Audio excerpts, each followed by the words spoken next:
Hi, it's Aaron And Linda. with Traveling Flamingo, and today we've got two news stories we wanted to talk about. One was that Canada's basically stopped cruising for all of this year. So if you are thinking of an Alaskan cruise or a cruise in the PEI and the Atlantic Canada, you might want to listen to this. And second, the Norwegian Cruise Lines is the first major cruise line to announce some of their plans that they've worked out with the CDC on what steps they're going to take to keep passengers safe so they can reopen their cruise lines. So Buffets are back. all of that coming right up.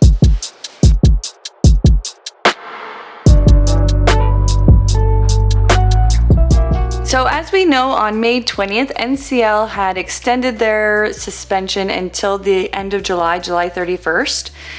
And now we do know their updated procedures, that they're following the CDC's guideline for passenger health and crew health and safety. So there are 6 main components that we're going to go over. The first one is air filtration. So they are putting in new air filtration systems on any cruises that will be cruising. They are adding medical grade air filters. These are H13 HEPA filters, and they filter out 99.95% of airborne pathogens.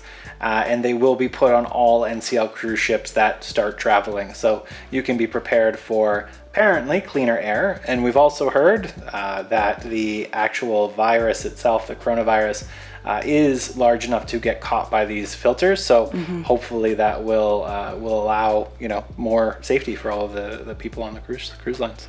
The second aspect we're going to go over is enhanced screening procedures. So this is very thorough, actually. There's going to be a more thorough pre-embarkation screening of passengers, and if you are considered at risk, you're actually going to get additional screening, which I think is interesting for at-risk passengers. Maybe they really don't want them to come down with anything on the trip, but anyway, they'll have additional screening. Crew members are also going to be thoroughly screened prior to the start of their work term, but also they'll have continual screening throughout. They are going to be bringing in the touchless temperature scanners that we have seen in other travel industries as they're starting to open up, like Disney, but you will be temperature screened prior to your embarkation, whenever you return to the ship from a port, as well as before any meals in the dining room. So there's going to be a lot of screening. You're also going to be screened before you go to any of the activities in the public spaces. And NCL has a lot, the rope courses, the go-karts, and you'll also be screened again before disembarkation. Crew members are going to be screened multiple times a day as well. And they're hoping to get extra COVID testing while on board. So they're really going hard with this temperature screening, and hopefully it is effective and will put people's mind at ease. I'm assuming at some point they're just going to move to those infrared ones that scan everybody, but I guess until they can get those on ships, they're going to be using the touchless ones. So they'll also be having increased sanitation measures. So following the CDC's vessel sanitization program before each voyage, which is great.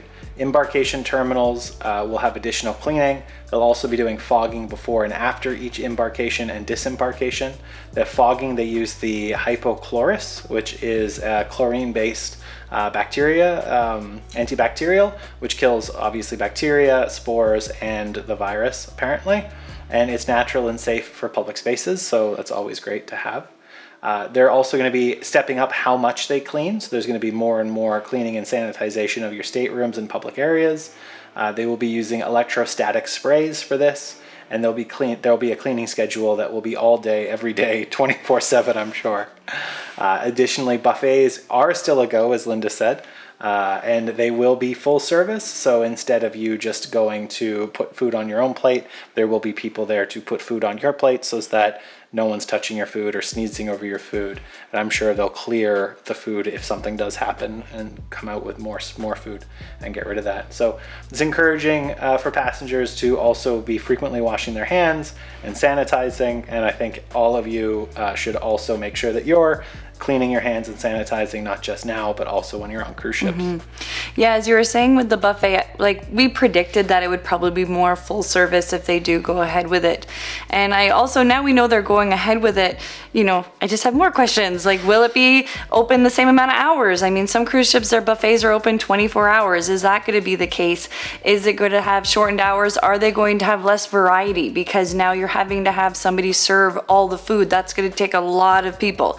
So I'm interested to know, just once they start cruising, what that is actually going to look like in practice. Yeah, and just how much more that's going to add to potential lines at critical points in the day. So obviously around lunchtime or dinner time and so forth. So we usually try to do it on the off hours when we go to the buffet, but I'm sure it's going to create more during regular hours. Yeah, that sort of leads into the next point, the responsible social distancing. So they have announced that there will be a reduced capacity. So that being said, you won't have as many people in the buffet, you won't have as many people there in those peak times, so that may help as well. But they have announced it will be reduced. We don't know by how much, we just know that it will be.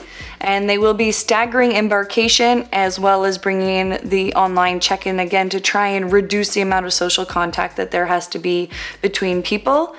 They have said that all the activities that they offer on their cruise ship, because NCL is known for their list of activities and really having exciting things to do for all members of the family, all ages when you're on there. So they will still be running. It will just be at reduced capacity, and some of the activities may have to be modified. I'll be interested to see how some of this carries over to some of the affiliates when you go out on an excursion, for instance, what they're going to do in terms of sanitization on those excursions, or if they're going to mandate that some of these excursion companies have to conform to some of these standards too.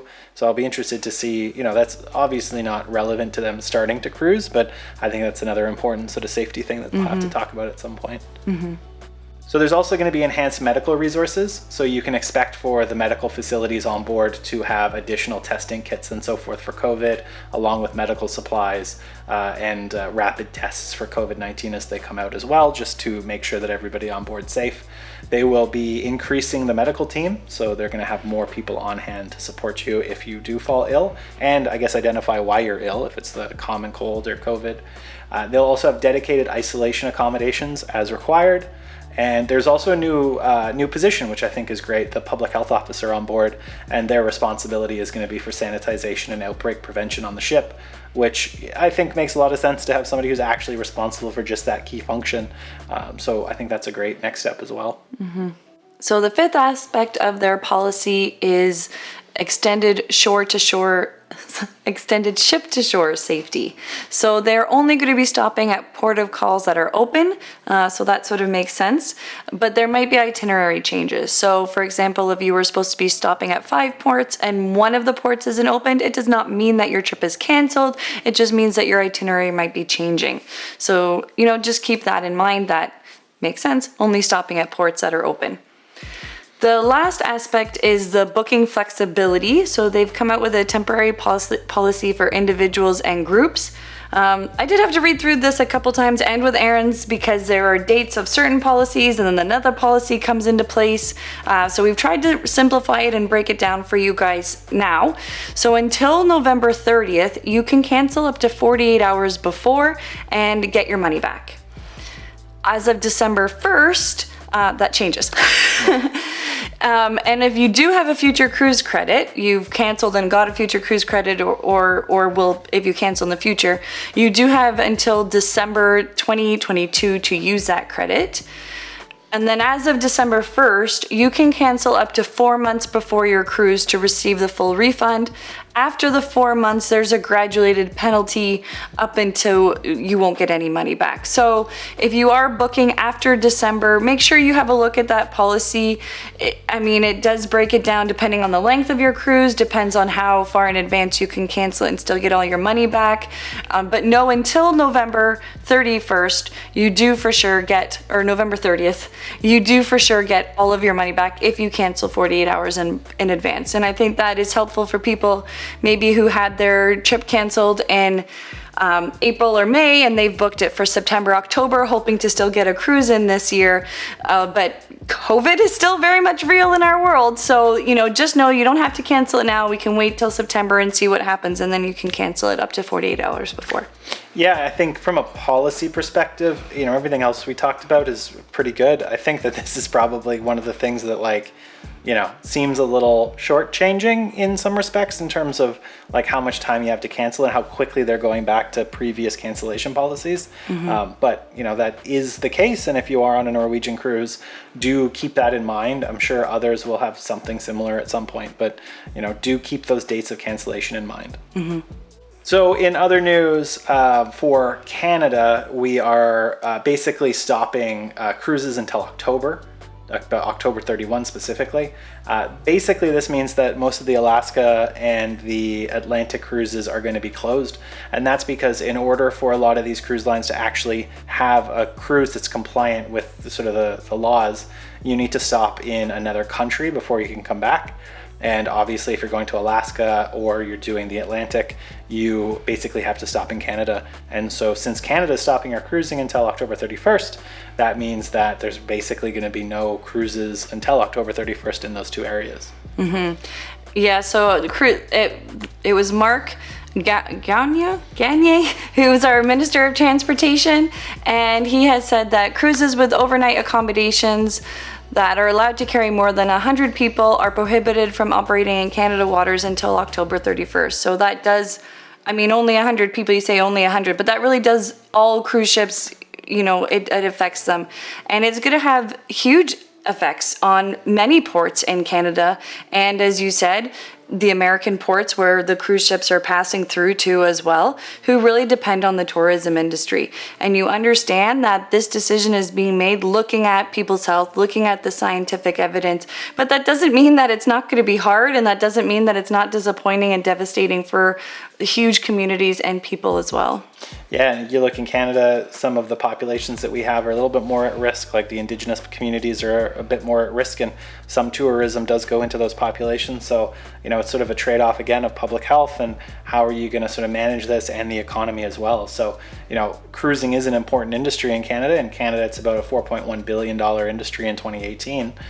So, you know, then that's up from $3.2 billion the year earlier. The 2 years before. 2 years before. And a lot of the provinces, you know, make a lot of money out of tourism as well. Vancouver, for instance, where all of our cruises go out for Alaska, is about a $2.2 billion industry, and that was in 2016, so it's gone up since then. Atlantic Canada is about half a billion dollars in terms of cruise industry, and so many small communities that make a lot of money out of this cruising is not going to be able to. Mm-hmm. I feel like the larger cruise companies who, their cruises are canceled, like they'll figure out a way. There are other places they might be cruising, but for the communities, for the local businesses in those communities who really depend on tourism, and especially in Canada, our cruising season is not all year round, that they really do depend on that. So, you know, I do know that our government is trying to be helping local businesses, but it's going to be hard. Yeah, it's definitely going to be a disappointment to a lot of those communities who are hoping for business, and it's shut down. But, you know, I guess, you know, hopefully next year it'll be back to normal and we'll be able to make money for those small businesses through those cruise ports and so forth. So unfortunately, I guess for now, Canada decided to turn it off. So also the border between Canada and the United States is still closed, and that's going to be closed until June 21st, at which point they'll reevaluate whether or not they're going to open up the borders between Canada and the United States, and we can figure out if we're going to be able to travel, or whether or not people are going to be able to come back into Canada for any vacations that you might have had in places like Banff and so forth.